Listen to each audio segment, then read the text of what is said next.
រឿងរ៉ាវស្នេហាធ្វើឲ្យឯការាល់ថ្ងៃ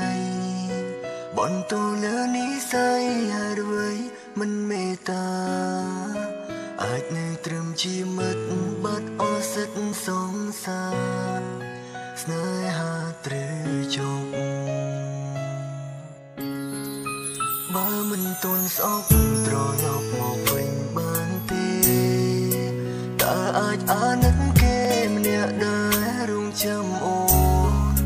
ព្រោះគេមិនដែលធ្លាប់បងឲ្យស្នេហ៍នេះសូន្យតើអូនអាចវិលវិញទេ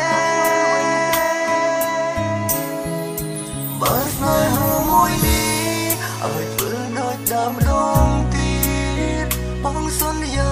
ថាមិនឃ្លាតអូនដូចពីមុនបងនឹងព្យាយាមដើរទៅរកជួបស្នេហ៍ដែលតន់ធ្លាន់រឿងពីមុនឈប់កើតទៅបើអូនវិលត្រឡប់បងក៏ស្ម័គ្រចិត្តព្រមចាំទោះប្រើពេលរាប់រយឆ្នាំក៏បងចាំបើ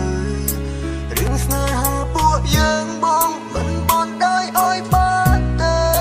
បងនឹងទៅជួបម្ដង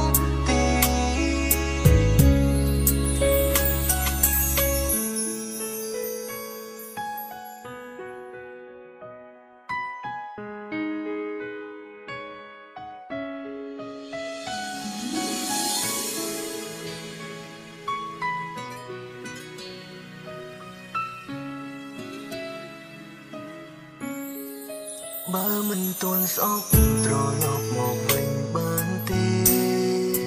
តើអាចអាណិតគេម្នាក់ដែររងចាំអូនព្រោះគេមិនដែលធ្លាប់បងឲ្យស្នេហ៍នេះសូន្យតើអូនអាចវិលវិញទេបើស្នេហាមួយនេះអាចវិលដូចដើមម្ដងទៀតបងសន្យាថាមិនឃ្លាតអូនដូចពីមុនបងនឹងព្យាយាមដើរទៅរកជួបស្នេហ៍ដែលតន់ធ្លាន់រឿងពីមុនឈប់កើតទៅបើអូនវិលត្រឡប់បងក៏ស្ម័គ្រចិត្តព្រមចាំទោះប្រើពេលរាប់រយឆ្នាំក៏បងចាំបើ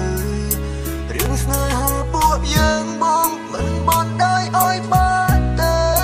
បងនឹងទៅជួបម្ដងទៀត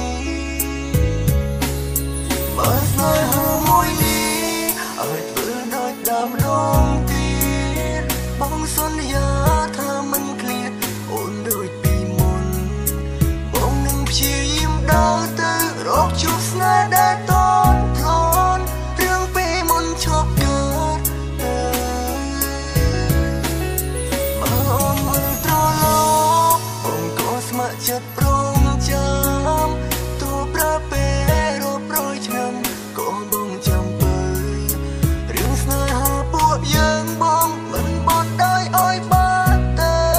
បងនឹងទៅជួបម្ដងទៀតរឿងស្នេហាពួកយើងបងមិនបន់ដៃឲ្យបានទៅបងនឹងទៅជួបម្ដង